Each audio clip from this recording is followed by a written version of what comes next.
Pois bem, meus queridos, vamos continuar a nossa parte de número 2 da nossa lição de hoje, da nossa aula de hoje.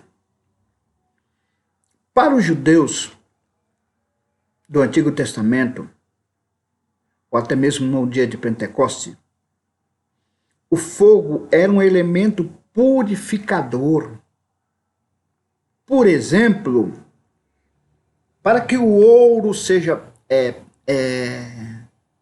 usado, ele precisa ser purificado. Ele precisa ser passado pelo fogo, aprovado pelo fogo. O fogo tira as impurezas do ouro, põe para um lado, e a parte boa, a parte usável do ouro, ele fica diferente, ele fica do outro lado. Ou seja, na verdade, a parte podre do ouro, a sujeira do ouro, ele fica na parte superior, e na parte inferior fica a parte que é usada para fazer alianças e joias. Mas ele tem que passar pelo fogo.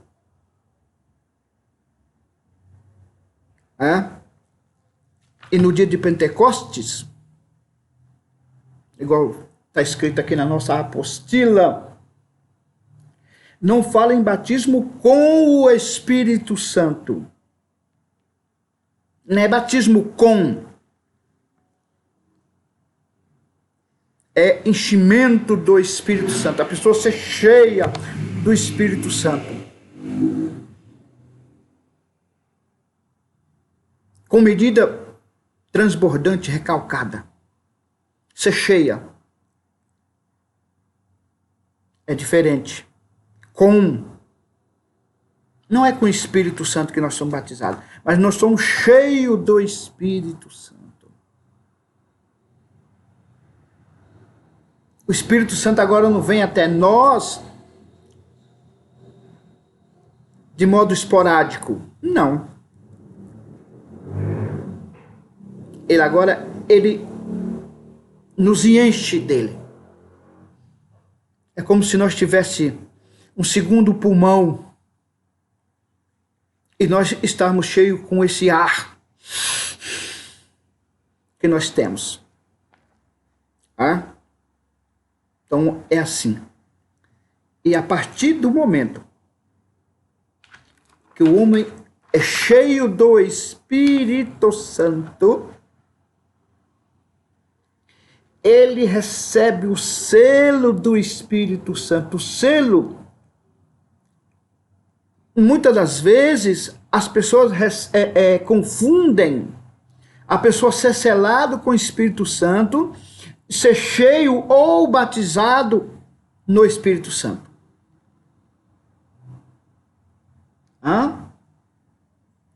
O selo é uma marca especial.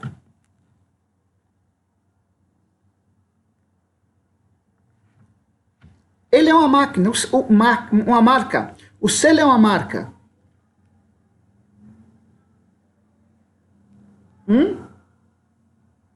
Pois o próprio Espírito Santo é essa marca desse selo, como o selo de Deus.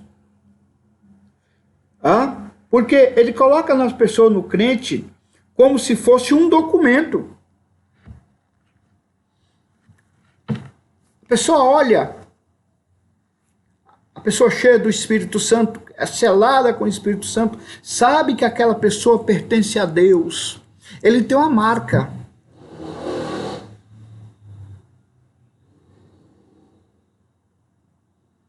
Ele é marcado pelo Espírito Santo.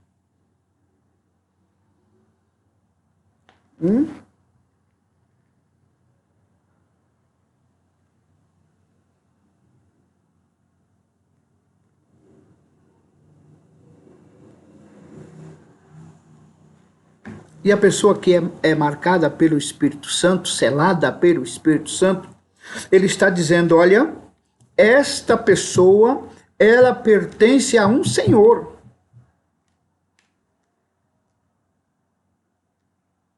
Ela pertence a alguém. E nesse caso do Espírito Santo, ele está dizendo que essa pessoa, esse crente, esse homem ou essa mulher, ela pertence a um Senhor superior.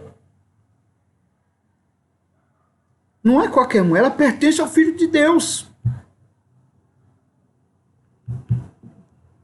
É por isso que de vez em quando eu falo que nós não devemos criticar a igreja de Cristo, porque ela é a noiva. Ela tem alguém que zela por ela. No caso, quando o homem é selado pelo Espírito Santo, ele tem alguém que cuida dele, o seu Senhor.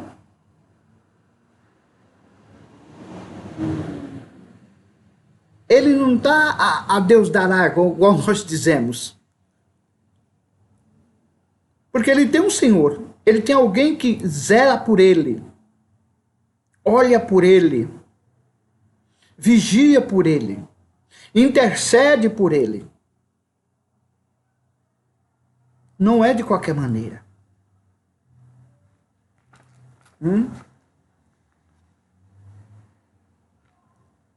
Por isso que quando nós falamos de blasfêmia contra o Espírito Santo, isso é coisa séria, gente. Tem pessoas que ficam brincando.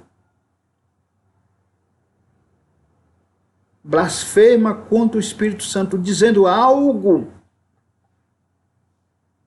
que o Espírito Santo realiza, dizendo que é obra do diabo. Como, por exemplo, aqueles homens em Jerusalém, quando Cristo estava fazendo milagres, ele dizia, esse opera em nome do Beelzebul.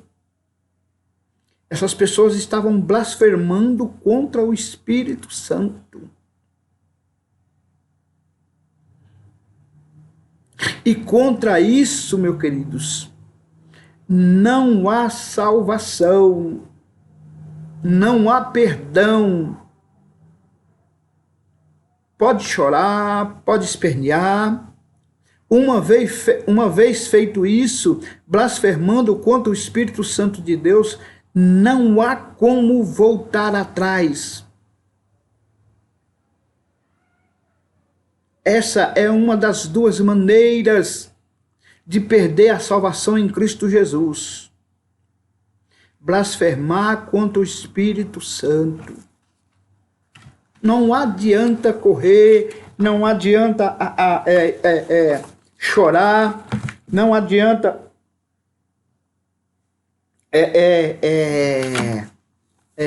orar, não adianta consagrar, jejuar. A blasfema contra o Espírito Santo, não há perdão. Está sacramentado a justiça de Deus sobre a vida daquele homem ou daquela mulher. E blasfema quer dizer, olha, ato ou efeito de ultraje, insulto ou ofensa grave. Ofender a dignidade de injuriar. Infâmia.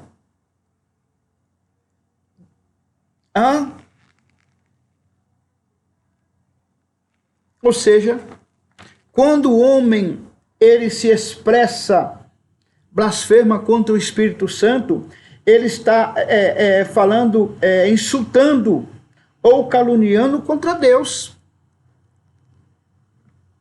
E a Bíblia vai nos dizer o quê? Aquele que fala mal do pai tem um filho que o defende. Aquele que fala mal do filho tem um espírito que o defende. Mas aquele que fala mal do espírito, não há quem o defende. Porque está sacramentado. Não há perdão, não há volta. Não há volta. O segundo caso do homem perder a salvação é naquele caso que está lá em Hebreus 8, que diz que é impossível aquele que participou das coisas celestiais,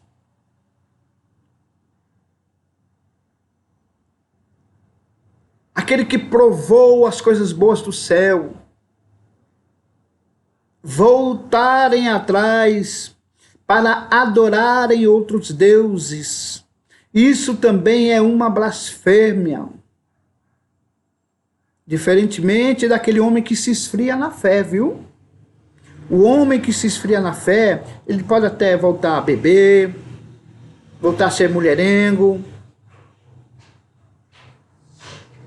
mas no momento que ele se arrepende-se do seu pecado, ele volta atrás, contornar, fazer o retorno, se converter, fazer a conversão da estrada que ele estava indo para a conversão da estrada que ele estava de costa. Isso é conversão. Isso ainda tem solução. Mas aqueles que um dia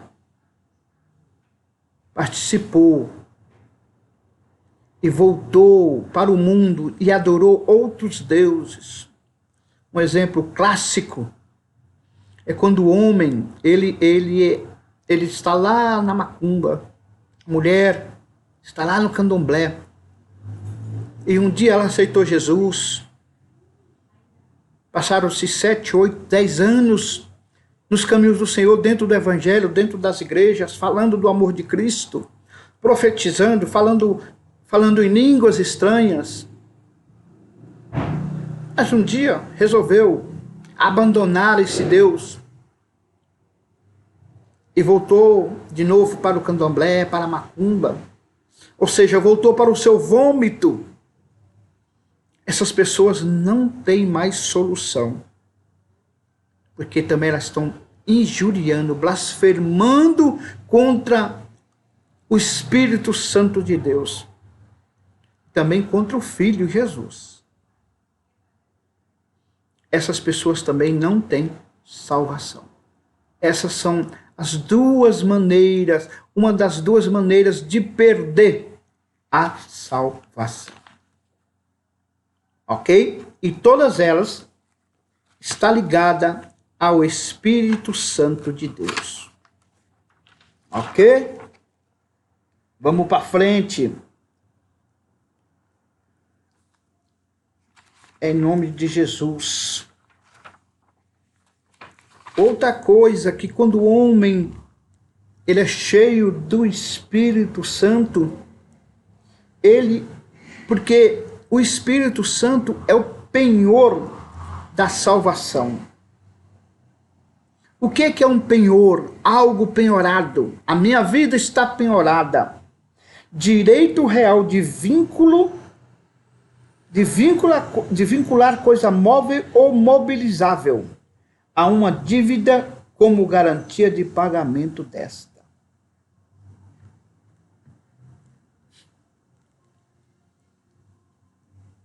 Eu tinha uma dívida.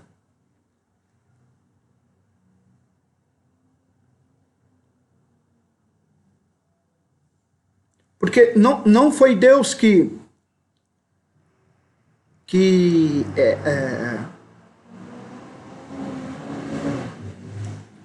assim o contraiu essa dívida.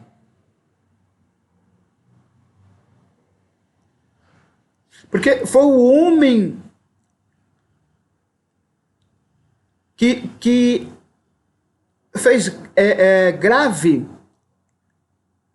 ocorrência contra a moral de Deus. Então, quando Adão peca, ele inflige a moral de Deus com seus pecados. E quando Adão faz isso, ele fica com a dívida.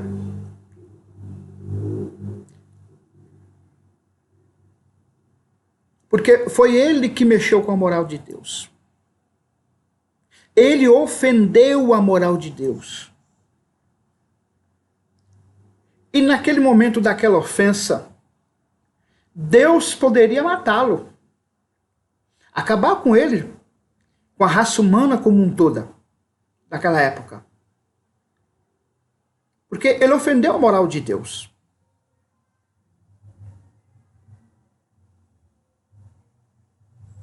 Então, o ofensor ficou com a dívida ao ofendido.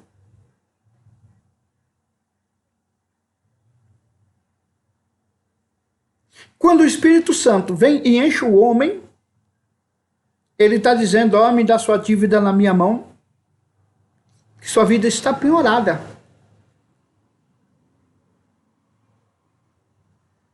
Isto quer dizer,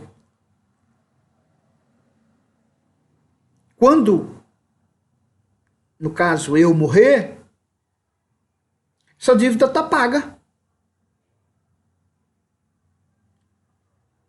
Porque ele tem uma promissória da minha dívida na sua mão, como um penhor. Isso quer dizer,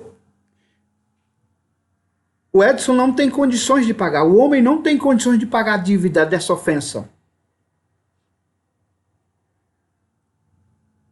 Mas Cristo tem. E eu sou o penhor. O Edson não vai pagar. Mas Cristo paga. E pronto. A palavra dele está dita. Está penhorada. A dívida está penhorada. Porque o ofensor não tem condições de pagar essa dívida. A dívida do seu pecado.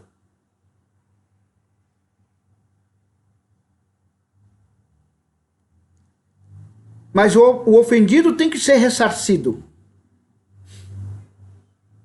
É interessante.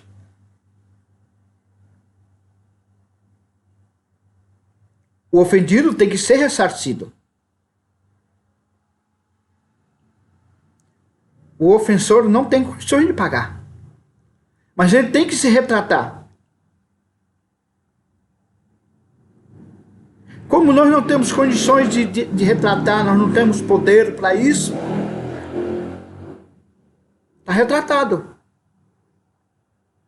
Enquanto eu estiver debaixo do querer do Senhor Jesus, andando na sua santa palavra, está penhorado. E nada tira das mãos dele. Ninguém tira das mãos dele. Ele é o penhor. O Espírito Santo.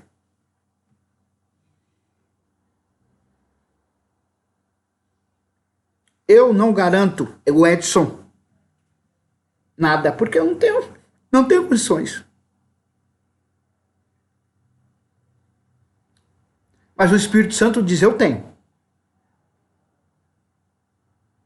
A minha palavra vale. Eu tenho. Por isso que ele penhora, ele é o penhor. Ah?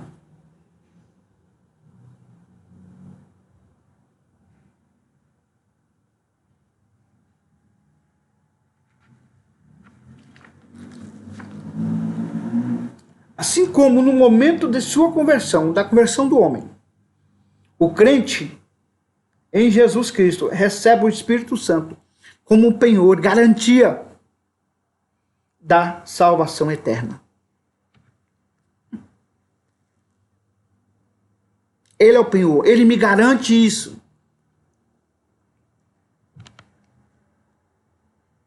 Você não tem condições de pagar sua dívida.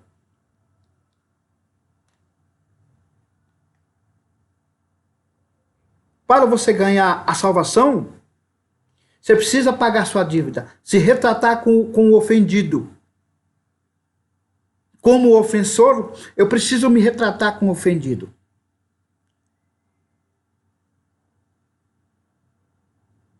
Mas eu não tenho condições.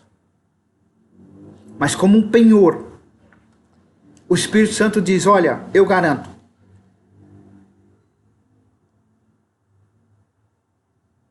Você não pode. Mas pode deixar que eu resolvo por você, porque eu garanto. Hã? É garantia de vida eterna. Quem tem o Espírito Santo tem garantia de vida eterna.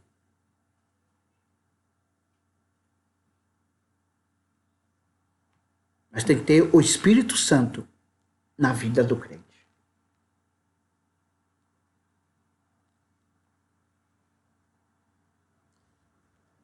no momento da conversão genuína a Cristo, acontecem simultaneamente na vida do crente 3 fatores relacionados ao Espírito Santo. 3 fatores importantes. O crente recebe o dom do Espírito Santo, um presente do Espírito Santo. O crente é selado com ou pelo Espírito Santo. O crente recebe o penhor do Espírito Santo. Acabou. No exato momento que o homem aceita Jesus.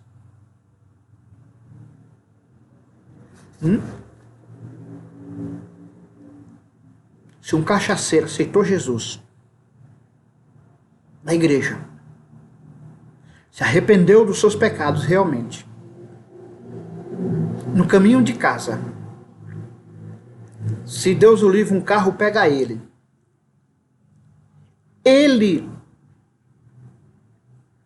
está salvo. Não passou pelas águas, não falou língua estranha,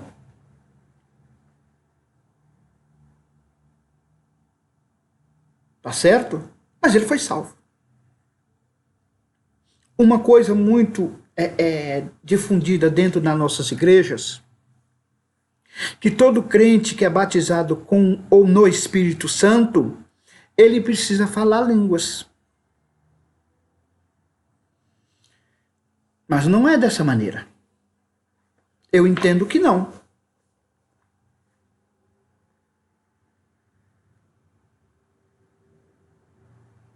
Porque o crente que é batizado com o Espírito Santo, que é cheio do Espírito Santo, ele é selado. Ele pertence.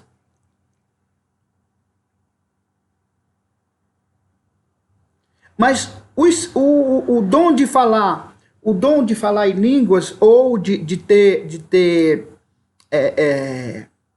outros dons de pregar, de ensinar, de falar, não tem nada a ver com o selo.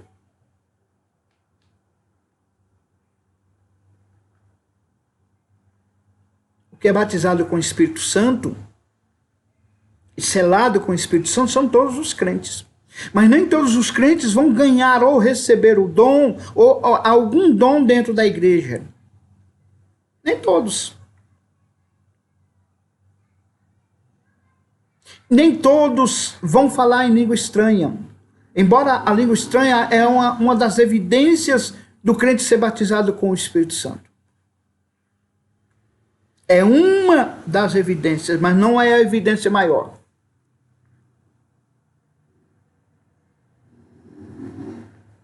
Tem pessoas que é batizado, mas não falam em língua estranha. E acabou.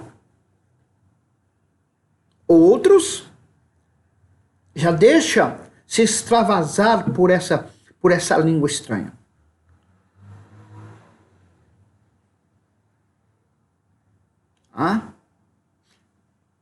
Outra coisa bem clássica, língua estranha é diferente de língua dos anjos, tá? Depois nós vamos falar outra hora com língua dos anjos com mais tempo, ou até mesmo essa língua estranha, porque ali, no dia de Pentecoste, ali eram línguas estrangeiras, porque ali naquele período daquelas festas de Jerusalém, havia aproximadamente 15 nações diferentes, 15 povos judeus que moravam em nações diferentes. Vamos citar um exemplo clássico para a gente entender. Está lá em Jerusalém, judeus do próprio Israel, judeus da Argentina, judeus do Brasil, judeus da Alemanha, judeus da Rússia, judeus dos Estados Unidos. E aqueles que foram batizados estavam falando línguas na qual os judeus de suas terras nativas estavam compreendendo. Por exemplo, Pedro, no exato momento que ele foi batizado, ou foi cheio do Espírito Santo,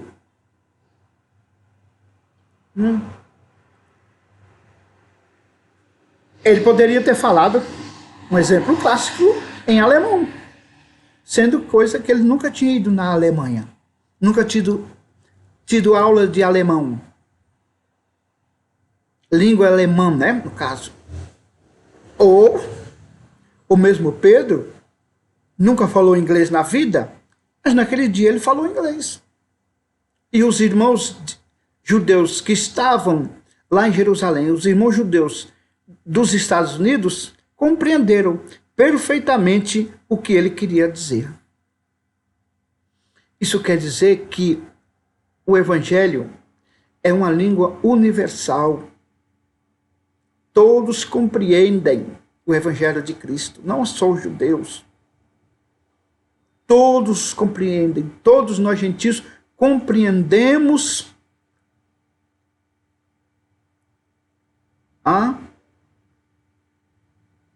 o Evangelho. Seja ele chinês, alemão, francês, russo, inglês e assim sucessivamente. Até pessoas que nunca ouviram falar, nações que nunca ouviram falar do Evangelho. Mas no dia que ir lá um missionário, com a Bíblia na mão, ele vai entender que ele vai falar de Cristo. Para nós encerrarmos a nossa aula, eu gosto de fazer uma comparação muito importante.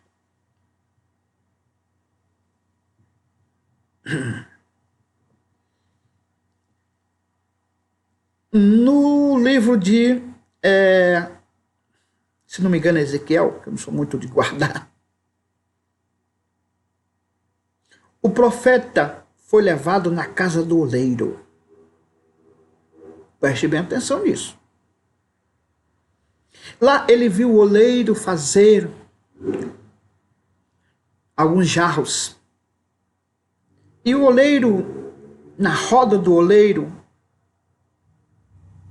ele coloca o barro na roda e ele começa a girar aquela roda. E em suas mãos saem alguns varros lindos, maravilhosos.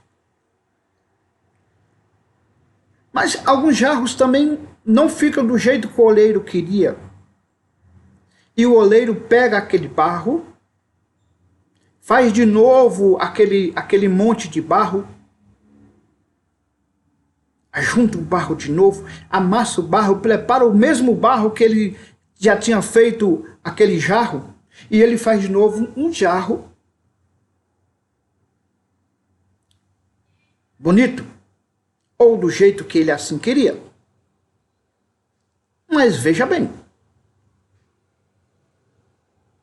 aquele vaso mesmo bonito, aqueles vasos, vamos colocar assim, mesmo bonitos, não estavam preparados para uso.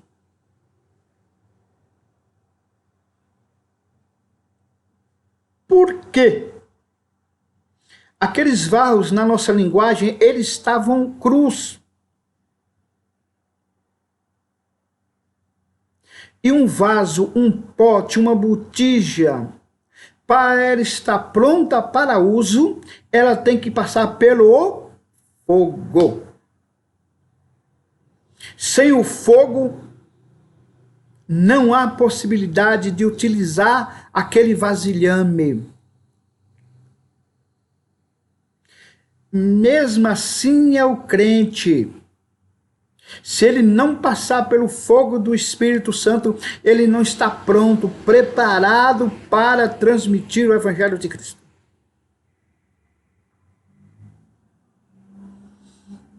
Um dos motivos que cerrou a participação dos judeus em transmitir as coisas de Deus, porque eles não estavam preparados. Eles não passaram pelo fogo. E os homens e mulheres que passam pelo fogo estão preparados. Pedro precisou passar pelo fogo. No momento em que ele passou pelo fogo, ele estava pronto para ser usado pelo oleiro, para colocar água boa dentro dele. Mesmo porque o mesmo Espírito que queima, que purifica, que limpa, que molda, que lava, é o mesmo Espírito que vai habitar nesse templo, nesse corpo, nesse tabernáculo. É o mesmo Espírito que vai usar esse vasilhame, ou ele vai penetrar, encher esse vasilhame. Tem que passar pelo fogo. O mesmo Espírito que usa, ele queima. Só que primeiro ele queima para depois usar. Amém? Sim, eu agradeço a oportunidade. Espero que vocês gostem dessa aula, tá? Aceito sugestões para nós melhorarmos, que nós não somos perfeitos, nós estamos aprendendo, principalmente em matéria de vídeo, né? Que é diferente, igual eu já comentei, principalmente aqui. Continua orando, continuamos orando pela nossa nação, pelos nossos governantes, pelo nosso presidente, para que Deus venha dar capacidade para ele conduzir um país em dificuldade. Continuamos orando uns pelos outros, continuo orando pelo nosso pastor, nosso diretor, nosso amigo, nosso irmão, o pastor Arlindo, para que Deus continue abençoando ele e ele esteja de porta aberta, com os braços abertos, né, na verdade, para nos ensinar, para que também nós venhamos transmitir a palavra de Deus e principalmente fazer discípulos. Amém? Que Deus assim os abençoe em Cristo Jesus.